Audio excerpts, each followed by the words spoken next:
በአማራ ክልል የተለያዩ አካባቢዎች በአገዛዙ ጦርና በፋኖ ኃይሎች መካከል የሚደረገው ውጊያ ከፍተኛ ሰብአዊና ቁሳዊ ጉዳት እያደረሰ መቀጠሉ ታውቋል።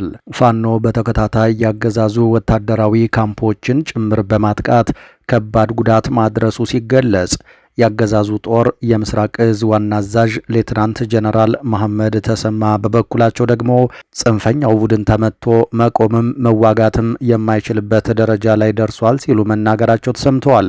በዝርዝር ትሰሙታላችሁ። የኢራንና እስራኤል ጦርነት ዛሬም በአስጨናቂ ሁኔታ ቀጥሏል። ኢራን የሞሳድ ዋና መስሪያ ቤትን አወደምኩ ስትል፣ እስራኤል ደግሞ ውሸት ነው፣ የሞሳድ ዋና መስሪያ ቤት አልወደመም፣ ሞሳድ ያለው ራሱ ኢራን ውስጥ ነው ስትል ስላቅ የተሞላበት ምላሽ ሰጣለች። በሌላ በኩል አሜሪካን ጨምሮ በርካታ ምዕራባውያን ሀገራት ወደ ጦርነቱ ተስበው ሊገቡ የሚችሉበት እድል ተከፍቷል። ኒኩለር የታጠቁት ሁለቱም ሀገራት የየሀገራቱን ዜጎች ለቃችሁ ውጡ እያሉ ሲሆን በየቀኑ ምን ይፈጠር ይሆን የሚለው የዓለምን ሕዝብ አስጨንቆ ቀጥሏል። በዝርዝር መረጃችን ትሰሙታላችሁ። በአፋር ክልል የሚገኘው የነጻ መሬት ሰራዊት ላይ እርምጃ እንወስዳለን አሉ የትግራይ ወታደራዊ አመራሮች። የቲዲኤፍ መሪ ራሱን የነጻ መሬት ሰራዊት ብሎ የሚጠራውን ኃይል ሽፍታ ሲሉ ጠርተውታል። ይህንን ሰራዊትም ልኩን እናስገባዋለን ሲሉ ዝተዋል። በአፋር ክልል ከህወሓት የተገነጠለው የነጌታቸው ረዳ ቡድን የሚያሰለጥነው የህወሓት ክንፍ እንዳለ ይታወቃል። በዝርዝር መረጃችን የምትሰሙት ሌላኛው መረጃ ነው።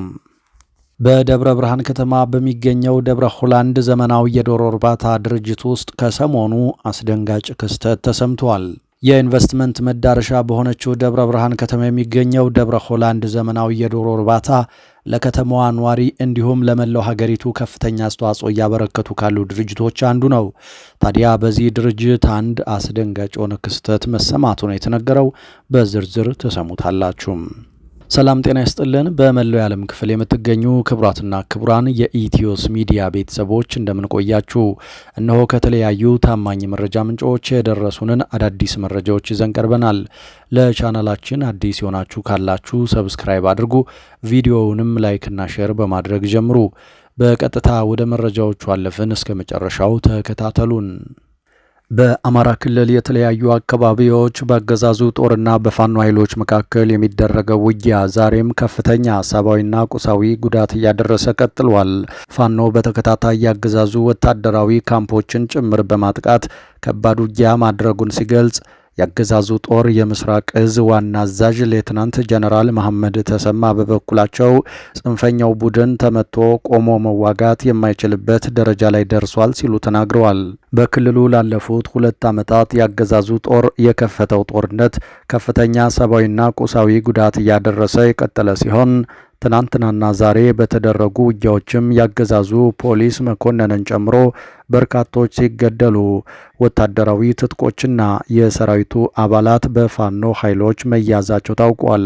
በጎጃም ቀጠና ዳንግላ ከተማ ያገዛዙ ጦር ካምፕን ጨምሮ ወታደራዊ ይዞታዎች ላይ ፋኖ በከፈተው ውጊያ 3 የፖሊስ መኮንኖችን ጨምሮ በርካታ ያገዛዙ ወታደሮች መገደላቸውን የአማራ ፋኖ ብሔራዊ ኃይል አፋባሃ ጎጃም 3ኛ ክፍለ ጦር አስታውቋል።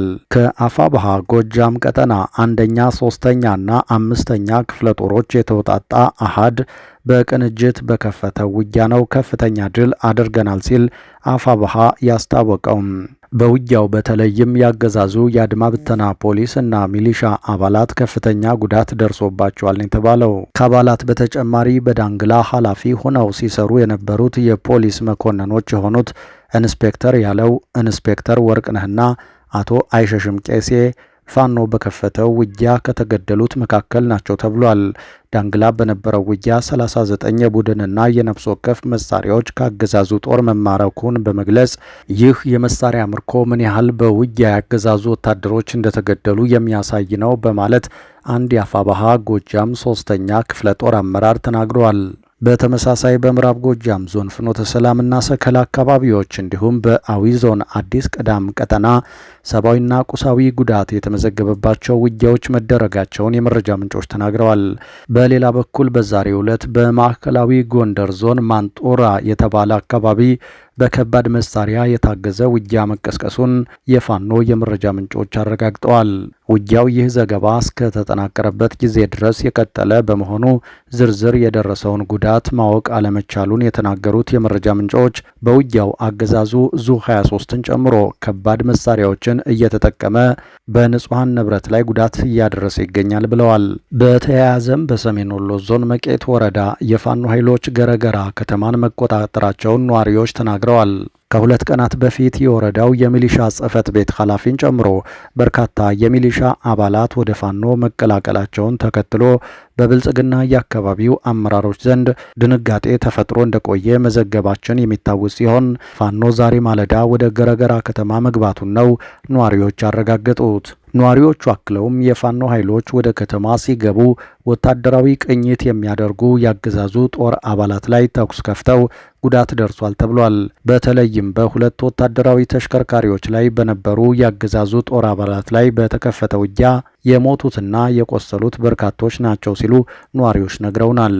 በተሽከርካሪ ቅኝት ላይ የነበሩ ፖሊሶችና ሚሊሻዎች ተመተዋል፣ ወታደሮችም ተገድለዋል። በተለይም አንደኛው ተሽከርካሪ ላይ የነበሩት ጉዳቱ ከፍተኛ ነው፣ ተሽከርካሪውም ወድሟል ሲሉ አንድ የዓይን እማኝ ተናግረዋል።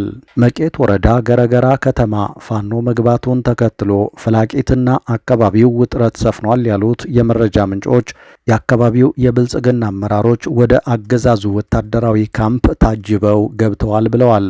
በሌላ በኩል የፋኖ ኃይሎች ለወራት ያሰለጠኗቸውን የኮማንዶ አባላት በተከታታይ ማስመረቃቸውን በቀጠሉበት በዚህ ወቅት ያገዛዙ የምስራቅ እዝ ዋና አዛዥ ሌትናንት ጀነራል መሐመድ ተሰማ በበኩላቸው ጽንፈኛው ቡድን ተመቶ ቆሞ መዋጋት የማይችልበት ደረጃ ላይ ደርሷል ሲሉ አስታውቀዋል።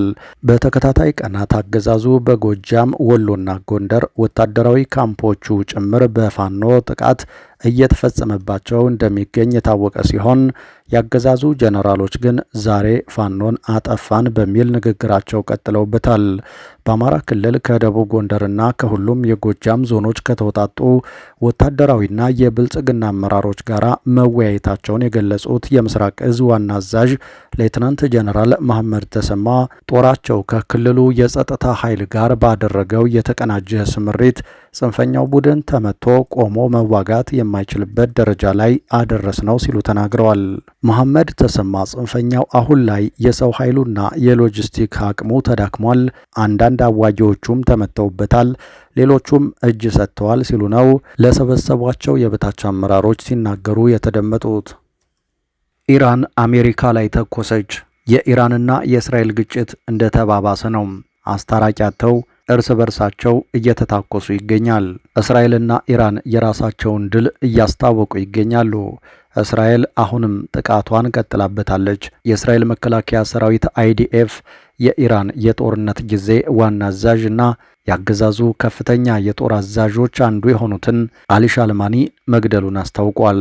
ዋና አዛዡ የተገደሉት በማዕከላዊ ቴሄራን በሚገኘው ዋና መስሪያ ቤት ላይ በተደረገ የአየር ድብደባ መሆኑ ተዘግቧል። ጥቃቱ የተፈጸመው የእስራኤል ጦር በደረሰው መረጃ መሰረት በኢራን ወታደራዊ ተዋረድ ውስጥ ካሉት ከፍተኛ ባለስልጣናት አንዱ የሆኑትን የኢራን የጦርነት ጊዜ ዋና አዛዥ ኢላማ በማድረግ እንደሆነም ነው የተነገረውም። የሁለቱ ሀገራት ጦርነት ከተጀመረ ዛሬ 5ኛ ቀኑን ሲይዝ ጦርነቱ ከወታደራዊ ጦርነቱ በተጨማሪ ወደ የሳይበር ጦርነት አድማሱን አስፍተዋል። ኢራን በሞሳድ ዋና መስሪያ ቤትና በአይዲኤፍ የደህንነት ክንፍ መስሪያ ቤት ላይ የባለስቲክ ሚሳኤል ጥቃት ፈጽሜያለሁ ስትል እስራኤል ግን ውሸት ነው ብላለች። ሞሳድ የሚገኘው ኢራን ውስጥ ነው ስትልም የስላቅ ምላሽ ልካለች። የእስራኤል የስለላ ድርጅት ሞሳድ የእስራኤል ጠንካራ ክንፍ ሲሆን ቴሄራን ውስጥ በተደጋጋሚ ጊዜ ገብቶ መረጃዎችን ሲወስድና ሰዎችን ሲገድል መቆየቱም ይታወሳል። የእስራኤል ጦር በቴሄራን በሰነዘረው ጥቃት ከ4 ቀን በፊት ኢራን የጦር መሪዎቿን በማጣት የጦር ጊዜ አዛዥ አድርጋ የሾመቻቸው ጀነራል አሊ ሻልማኒን መግደሉንም አስታውቋል። የእስራኤል ጦር ጀነራል ከአያቶላህ አሊ ካሜኒ ጋር በቅርበት ሲሰሩ ነበርም ብሏል። ይህ በእንዲህ እንዳለ በአሜሪካ የጦር ሰፈር ላይም ጥቃት ተፈጽሟል። ጥቃቱን ያደረሰችው ኢራን ናት በሚል እየተወቀሰች ትገኛለች። በአሜሪካ የጦር ሰፈር ላይ ጥቃት ይድረስ እንጂ ኃላፊነቱን ኢራን አልወሰደችም። ይህ በእንዲህ እንዳለ እስራኤል ዛሬም በኢራን ሚሳይሎች መፈተኗ አይቀሬ ሆኗል። የኢራኑ መሪ አያቶላህ ከደቂቃዎች በፊት ድል ካላህ ጋር ነው የሚል ጽሑፍ ከሚሳኤል ጋር አያይዘው ለጥፈዋል። ኢራን በሚቀጥሉት ደቂቃዎች ውስጥ ወደ እስራኤል ከእስከዛሬው በርከት ያሉ ሚሳኤሎችንና ድሮኖችን ለማስወንጨፍ በዝግጅት ላይ ናት ተብሏል። በተጨማሪም ትራምፕ ለኢራን የመጨረሻ ጥሪ አቅርበዋል። የአሜሪካው ፕሬዝደንት ዶናልድ ትራምፕ ኢራን ወደ ኒውክሊየር ስምምነት እንድትመጣ የመጨረሻ ያሉትን ጥሪ ለማቅረብ ማቀዳቸውን ዘ ጀሩሳሌም ፖስት ዘግቧል። ኢራን ይህንን ጥሪ ውድቅ ካደረገች አሜሪካ ወደ ጦርነቱ ትቀላቀል ይሆን የሚለው የብዙዎች ጥያቄ ሆኗል። በሌላ መረጃ በደብረ ብርሃን ከተማ በሚገኘው ደብረ ሆላንድ ዘመናዊ የዶሮ እርባታ ድርጅት ውስጥ ከሰሞኑ የተከሰተው አስደንጋጭ ነገር የኢንቨስትመንት መዳረሻ በሆነችው ደብረ ብርሃን ከተማ የሚገኘው ደብረ ሆላንድ ዘመናዊ የዶሮ እርባታ ለከተማዋ ነዋሪ እንዲሁም ለመላው ሀገሪቱ ከፍተኛ አስተዋጽኦ እያበረከቱ ካሉ ድርጅቶች አንዱ ነው። ከሆላንድ ሀገር በመጡ ባለሀብቶች በ2011 ዓ.ም የተመሰረተው ድርጅቱ የአንድ ቀን ጫጩቶችን ከሆላንድ ሀገር በቀጥታ በማስመጣት የእንቁላል ዶሮዎችን ያረባል። ምርቱንም በመላ ኢትዮጵያ ላሉ ገበያዎች ያቀርባል። ይሁንና ይህ 100 ገደማ ለሚሆኑ ሰራተኞች የሥራ ዕድል የፈጠረ ትልቅ ድርጅት በቅርቡ 2 ተከታታይ አስደንጋጭ ክስተቶችን እንዳስተናገደ የሚዲያችን ምንጮች ከደብረ ብርሃን ዘግበዋል። የመጀመሪያው ድርጊት የተፈጸመው ባሳለፍነው ሳምንት ሐሙስ ዕለት ማለትም ሰኔ 5 ቀን 2017 ዓ.ም ሲሆን አንድ የሆላንድ ዜግነት ያለው ግለሰብ በታጠቁ ኃይሎች ከዚህ ድርጅት ውስጥ ካለ የሥራ ቦታ ታግቶ መወሰዱ ታውቋል። ከታጣቂዎቹ ጋር የተደረገው ድርድር ግልጽ ባይሆንም ብዙም ሳይቆይ ግለሰቡ መለቀቁ ታውቋል። በተመሳሳይ ግንቦት 22 ቀን 2017 ዓ.ም ከዚሁ ኩባንያ ውስጥ አንድ የስታፍ ሰራተኛ በአራት ሰዎች ታግታ ተወስዳ እንደነበርና የ1 ሚሊዮን ብር ክፍያ ከተፈጸመ በኋላ ልትለቀቅ መቻሏ ታውቋል። እነዚህ ተደጋጋሚ ጥቃቶች ድርጅቱ ላይ ሲፈጸሙ ሕዝብ እንኳን በሚዲያ እንዲያውቀው አልተደረገም። ድርጊቱ በከተማው እየተስፋፋ መጥቷል በማለት አንድ የመረጃ ምንጭ ለሚዲያ ተናግረዋል። ድርጊቱ መፈጸሙን ያረጋገጡ አንድ የከተማው አስተዳደር ቢሮ ባልደረባ ደግሞ የታጠቁ ኃይሎች ድርጊቱን ፈጽመዋል ካሉ በኋላ 2 ተጠርጣሪዎች መያዛቸውን ጠቁመዋል። ግንቦት 2 ቀን 2017 ዓ.ም መሰረት ሚዲያ በደብረ ብርሃን ከተማ ምን እየተካሄደ ነው በሚል ርዕስ አንድ መረጃ ለሕዝብ ማድረሱ ይታወሳል። በዚህ ዘገባ ላይ በፍጥነት የኢንዱስትሪ ከተማ እየሆነች የመጣቸው የደብረ ብርሃን ከተማ አንድ እጅግ አሳሳቢ ችግር እንደገጠማት ጠቁመን ነበር። በአንጻራዊነት በአማራ ክልል እየተካሄደ ያለው ጦርነት እምብዛም ያልጎዳት ከተማዋ አንጻራዊ ሰላም ያለባት ከተማ ተደርጋ ብትወሰድም ከሰሞኑ ግን ሰላሟ እንደተናጋና ነዋሪዎቿም ፍርሃት ገብቷቸው እንደሚገኝ ተዘግቦ ነበር። በዚህ ዘገባ ላይ ሰሞኑን ያለማቋረጥ ነጋዴዎችና ብር ያላቸው ሰዎች የተባሉ እየታገቱ እስከ 5 ሚሊዮን ብር አስገቡ እየተባሉ እንደሚገኙም ጠቁመን ነበር። አሁን ላይ በድርጅቱ ላይ እንዲህ አይነት አስደንጋጭ ወንጀሎች መፈጸማቸው ምናልባትም ድርጅቱን እንዲያቆም እንዲያደርገው እንደሚችልም ነው የተነገረው። በሌላ መረጃ አቶ ትዝታው ሳሙኤል ላይ ክስ ተመሰረተ። የኢትዮጵያ ኦርቶዶክስ ተዋሕዶ ቤተ ክርስቲያን መንበረ ፓትርያርክ ጠቅላይ ቤተ ክህነት ጽሕፈት ቤት የሕግ አገልግሎት መምሪያ ከሕግ ባለሙያዎች አብይ ኮሚቴ ጋር በመሆን አቶ ትዝታው ሳሙኤል ላይ ክስ መሰረተ። የቤተ ክርስቲያን ሕግ አገልግሎት መምሪያ ለኢትዮጵያ ፌዴራል ፖሊስ ባቀረበው ክስ የወንጀል ምርመራ ተደርጎ የምርመራ መዝገቡ መብቱ ለሚፈቅድለት የአቃቢ ሕግ ዘርፍ እንዲተላለፍ ጠይቋል። በወንጀል ተጠርጣሪ ተከሳሽ አቶ ትዝታው ሳሙኤል ኗሪነቱን በውጭ ሀገር በማድረግ የቤተ ክርስቲያኒቱ የበላይ ውሳኔ ሰጪ አካልን ለማዋረድ፣ ለመስደብ እና የምዕመኑን ስሜት ለመንካት ብሎም በሀገሪቱ ውስጥ ሁከትና ብጥብጥ እንዲነሳ በማሰብ በተለያዩ የመረጃ ማሰራጫ መንገዶችና ከ5000 በላይ ተከታዮች ባሉት የራሱ የዩቲዩብ ቻናል በመጠቀም ከፍተኛ ቅስቀሳ ሲያደርግ መቆየቱን ይገልጻል። ይህንን ተከትሎም ቤተ ክርስቲያኗ በይፋ ክስ መመስረቷ ነው የተነገረው። የተወደዳችሁ አድማጭ ተመልካቾቻችን ከተለያዩ ታማኝ መረጃ ምንጮች የደረሱን አዳዲስ መረጃዎች እነዚህ ነበሩ። ከቆይታ በኋላ በሌሎች መረጃዎች ድጋሚ እንገናኛለን። እስከዛው በያላችሁበት ሰላም ጊዜ ተመኘን።